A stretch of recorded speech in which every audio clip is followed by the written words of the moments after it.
오늘 성경 본문의 말씀 시편 108편은 다윗이 쓴 찬양시입니다. 다윗은 이 시편 108편을 쓰면서 시편 57편과 시편 60편을 합해서 이 시편 108편을 썼습니다.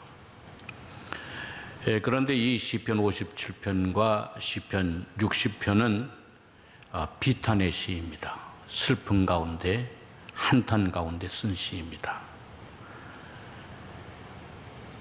그러나 이 시편 108편은 찬양시입니다.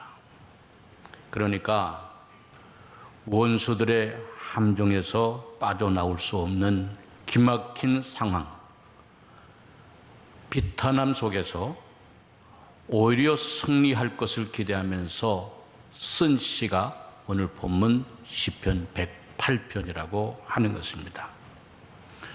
그래서 어떻게 보면 이 시편 108편이 더욱더 슬픈 가운데서도 찬양을 했기 때문에 더 귀한 시라 하는 것입니다. 자, 그러면 어떻게 다윗이 비탄한 상황 속에서도 찬양하는 시를 쓸 수 있었을까 하는 겁니다. 그 중요한 이유는 마음을 정하였기 때문이라는 거예요. 여기 오늘 본문 1절에 보면 하나님이여 내 마음을 정하였사오니 그랬습니다. 마음을 정하였기 때문에, 마음을 하나님께 정하였기 때문에 탄식의 자리에서 오히려 찬양의 시를 쓸 수 있게 되었다는 겁니다. 여러분, 환경도 중요하고 상황도 중요하고 조건도 중요합니다. 그러나 그보다 더 중요한 것은 마음입니다. 어떤 마음을 가지고 있는가 하는 것이 중요하다는 것입니다.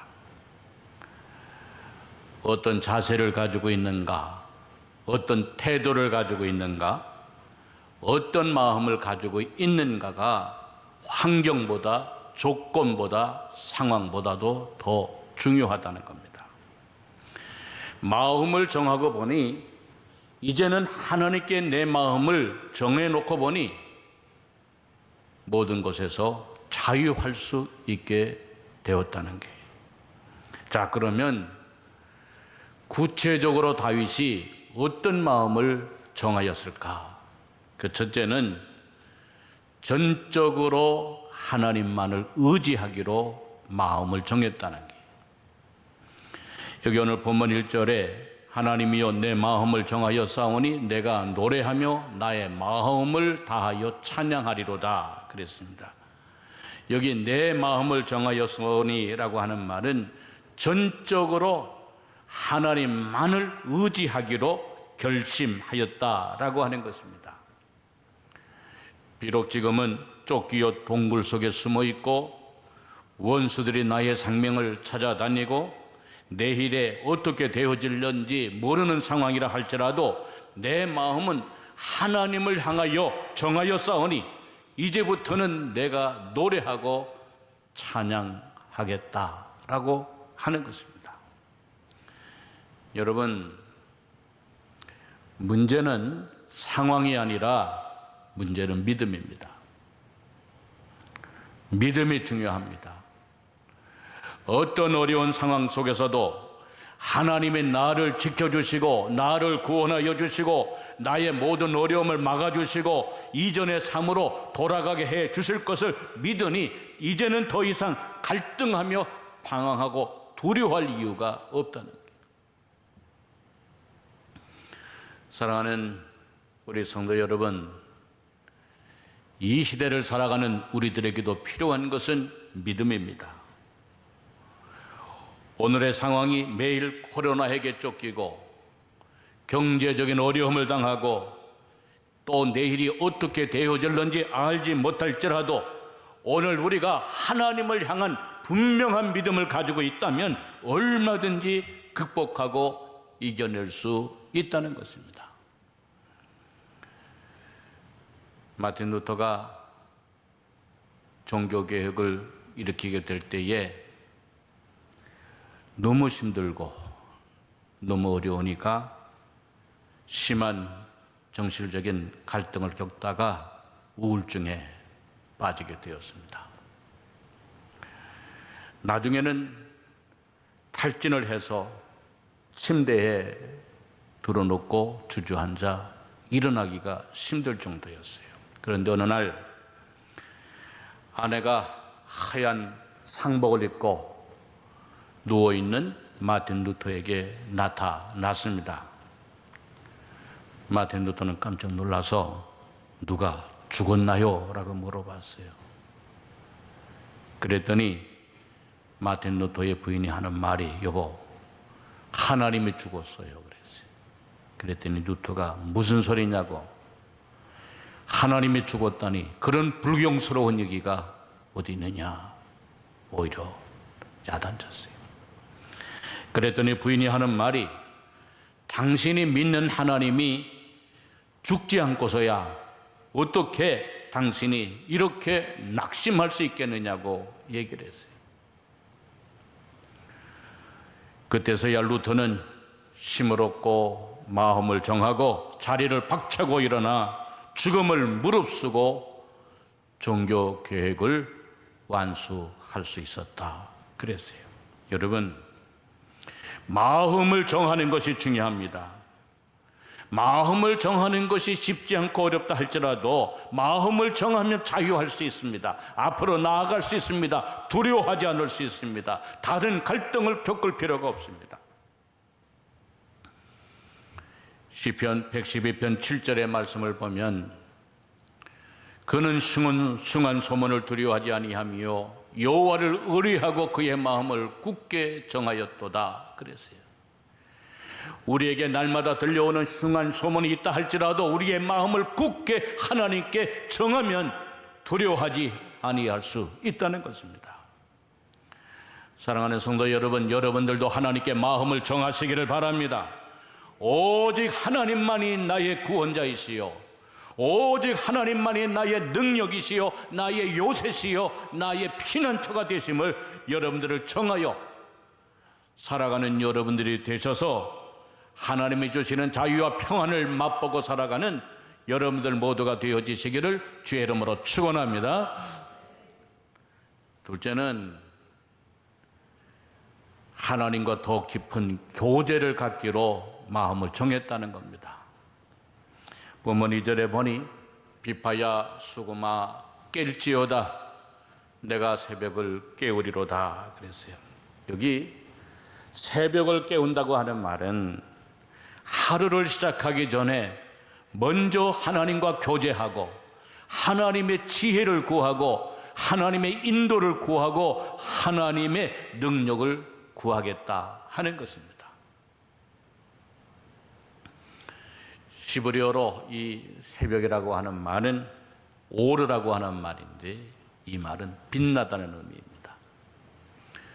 우리나라의 국어사전을 보면 이 새벽이라고 하는 말을 이렇게 이제 정의를 했습니다. 밤이 거의 새고 새벽이 밝을 적이다 그렇게 얘기를 했어요. 어두운 밤이 지나가고 새날을 맞이할 때 새날을 시작하는 근적이 새벽이다 그 말이에요.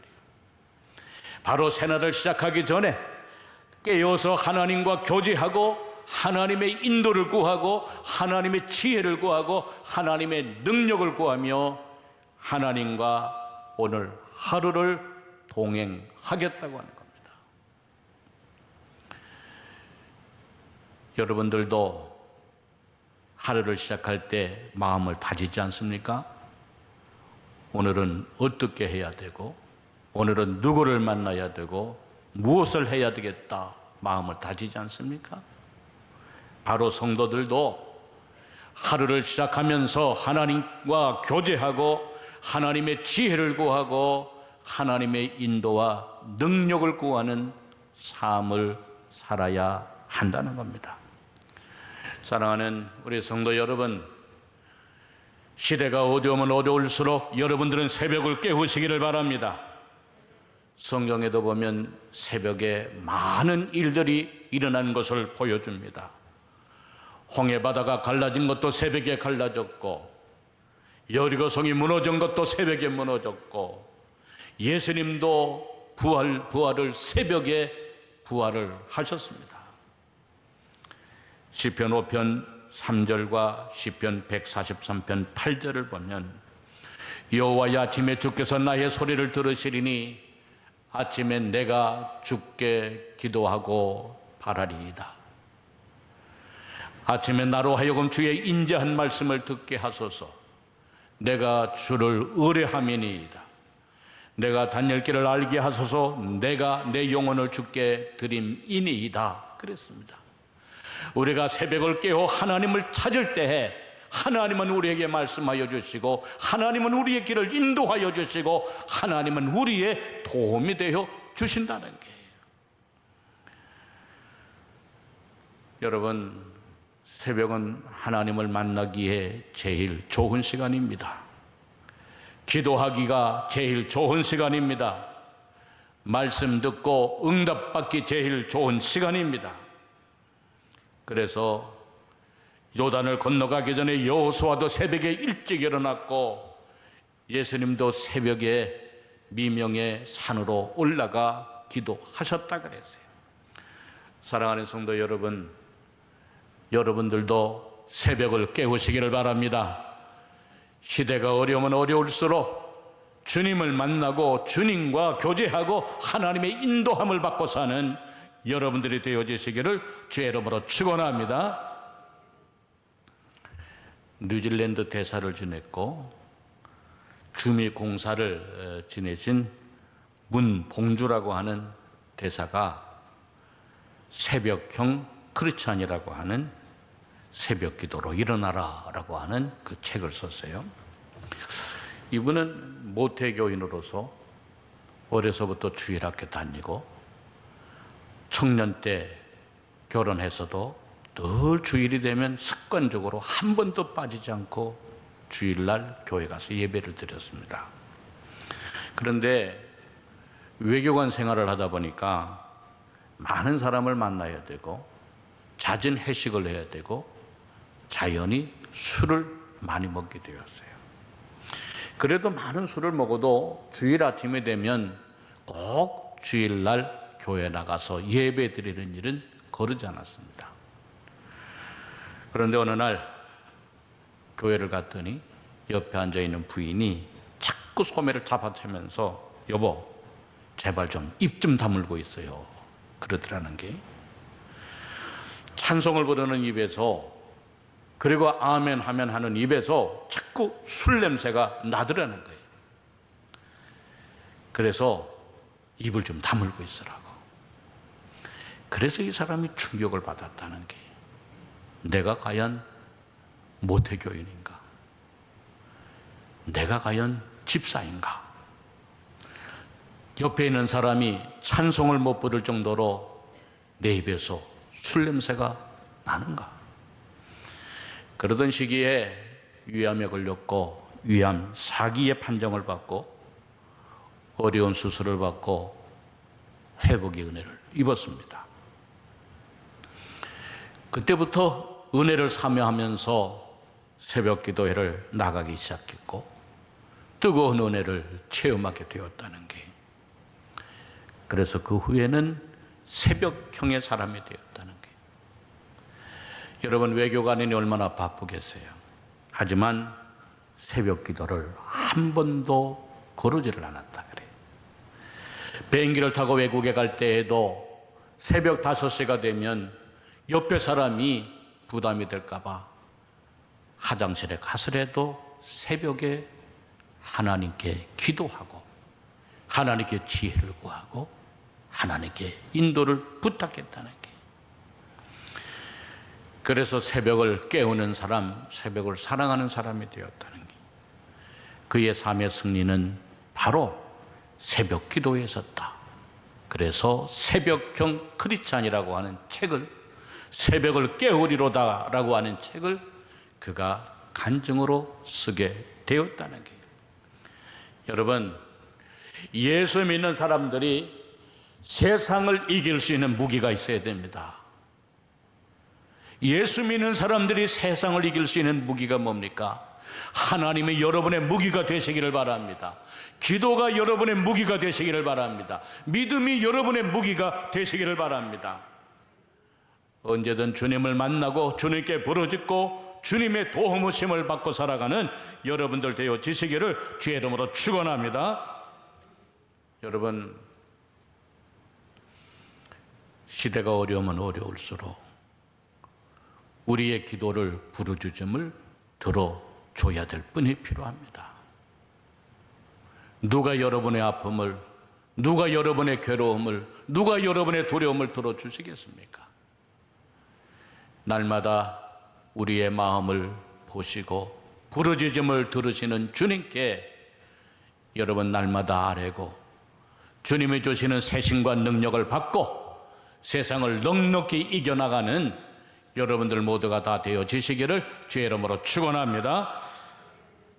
세 번째로 다윗은 감사하며 간증하는 삶을 살겠다고 마음에 결심을 했습니다.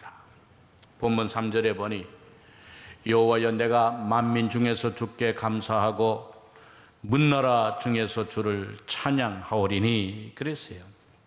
여기 만민 중에서 주께 감사한다, 문나라 중에서 주를 찬양한다. 내게 행하신 일들, 내가 살아온 일들 가운데 역사하신 하나님께 감사하는 삶, 간증하는 삶, 찬양하는 삶을 살겠다고 마음에 정했다는 거예요. 여러분, 사실 다윗은 감사하기 힘든 상황이었습니다. 목숨 하나도 스스로 지키지 못해서 동굴 속에 숨어 있어야만 했습니다. 사랑하는 아들 지키지 못하고 아버지를 반역하고 아버지를 죽이겠다고 달려들었습니다. 가정 하나 지키지 못했습니다. 믿었던 부하들, 신하들이 배신을 했습니다. 내일 내 생명이, 아니 오늘 내 생명이 어떻게 될지 모르는 가운데 있었습니다. 자신의 생명이 풍전등화와 같은 상황에 놓여 있었습니다. 그러나 하나님께서 지켜주셨고 보호하여 주셨고 인도하여 주셨고 다시 일으켜 주실 하나님을 생각하면서 감사하며 간증하며 찬양하는 삶을 살겠다는 거예요. 만민 중에서 주께 감사한다. 그래서 모든 사람이 알 수 있도록 나는 감사하겠다는 거예요. 문나라가 주를 찬양할 수 있도록 하겠다는 게, 그래서 하나님께 영광을 돌리겠다고 하는 거예요. 사랑하는 우리 녹음교회 성도 여러분, 여러분들도 감사하며 간증하는 삶을 살아가시기를 바랍니다. 내가 살아온 삶, 내가 지나온 인생, 어떻게 하나님께서 개입하여 주셨고 역사하여 주셨고 인도하여 주셨는가를 내 스스로 보여주며 감사하며 간증하는 삶을 살아야 한다는 게, 여러분 물론 이기고 감사할 수 있습니다. 그러나 우리 성도는 저도 감사해야 됩니다. 이기고 지는 것이 문제가 아니라 하나님께서 내게 역사하여 주셨고 함께 해 주셨던 것이 더욱 소중하다 하는 것입니다. 너무나 먼 다리, 그리고 가장 길었던 날이라고 하는 책을 쓴 코넬리우스 라이언이라고 하는 사람이 있는데, 이 사람이 암에 걸려서 5년 동안 투병 생활하다가 세상을 떠나게 되었어요. 근데 곁에서 지켜보던 아내가 이 사람이 죽은 다음에 가장 긴 밤이라고 하는 그 책을 남편의 투병 생활을 지켜보면서 썼는데, 부인은 남편에 대하여 이렇게 얘기합니다. 남편은 아침마다 일어나면 똑같은 기도를 소리내어 반복하는 것을 들었다는 게요. 하나님, 이 좋은 날을 주시니 감사합니다. 매일 똑같이 암에 걸려 투병 생활을 하면서도 이 기도를 하루도 걸리지 않았다는 거예요. 그래서 어느 날 남편에게 물었답니다. 여보, 무엇이 그리 좋아서 맨날 좋은 날이냐고 기도하느냐고. 남편은 암이라고 하는 사실을 알고 있었고 자신이 얼마 남지 않아 죽는다고 하는 것도 알고 있었음에도 불구하고 그런 기도를 드린다고 하는 것이 믿어지지 않았기 때문이었다는 거예요. 그러자 남편은 평소에 생각해 두었던 것처럼 남편은 거침없이 말하였다는 거예요. 새로운 하루가 그토록 내게 좋은 이유는 5가지가 있는데, 하나는 매일 아침 아내를 볼 수 있기 때문에 좋은 날이고, 둘째는 사랑하는 가족을 볼 수 있기 때문에 좋은 날이고, 셋째는 죽어가기 전까지 마지막 탈구를 할 수 있기 때문에 좋은 날이고, 넷째는 새로운 의지와 믿음을 주시고 힘을 공급해 주시는 하나님이 계셨기 때문에 좋은 날이고, 다섯째는 언제나 주님이 내 앞에 가까이 계심을 알 수 있으니 좋은 날이다. 그렇게 얘기했다는 거예요. 여러분, 죽음이 깊게 들어워진 상황 속에서도 감사할 수 있고 좋은 날이 되어진 것은 하나님이 가까이 계시기 때문이라고 하는 거예요. 여러분, 하나님을 믿을 수 있다고 하는 것을 감사하시기를 바랍니다. 살아계신 하나님이 오늘도 여전히 세상은 어려워도 우리와 함께 하시고 내 앞에 계심을 감사할 수 있는 여러분들이 되시기를 바랍니다. 여러분, 감사는 무엇을 이루거나 무엇을 얻어줘서 감사하는 것도 있지만 더 중요한 감사는 깨닫고 하는 감사입니다. 깨닫고 하는 감사입니다. 가까이 계시는 하나님을 깨닫고 붙잡아 주시는 하나님을 깨닫고 도와주시는 하나님을 깨달을 때에는 그 존재로서 살아있는 것만이라도, 살아가고 있는 것만이라도 우리는 감사할 수 있게 되어진다는 게. 하박국 선지자는 하박국 3장 17절 18절에 이런 고백을 합니다. 비록 무화과 나무가 무성하지 못하며 포도나무에 열매가 없으며 감람나무에 소출이 없으며 밭에 먹을 것이 없으며 우리의 양이 없으며 외양간에 소가 없을지라도 나는 여호와를 말미암아 즐거워하며 나의 구원의 하나님으로 말미암아 기뻐하리로다. 그랬어요. 여러분, 나무들이 무성하지 못하고 밭에 식물이 없고 나무에 열매가 없다 한다면 절망적인 상황입니다. 게다가 우리의 양이 없고 외양간에 소가 없다고 한다면 삶의 터전이 무너졌습니다. 그러나 이러한 상황 속에서도 감사할 수 있는 까닭은 구원을 베풀어 주신 하나님, 그 하나님이 나와 함께 계시기 때문에 감사할 수 있다는 게.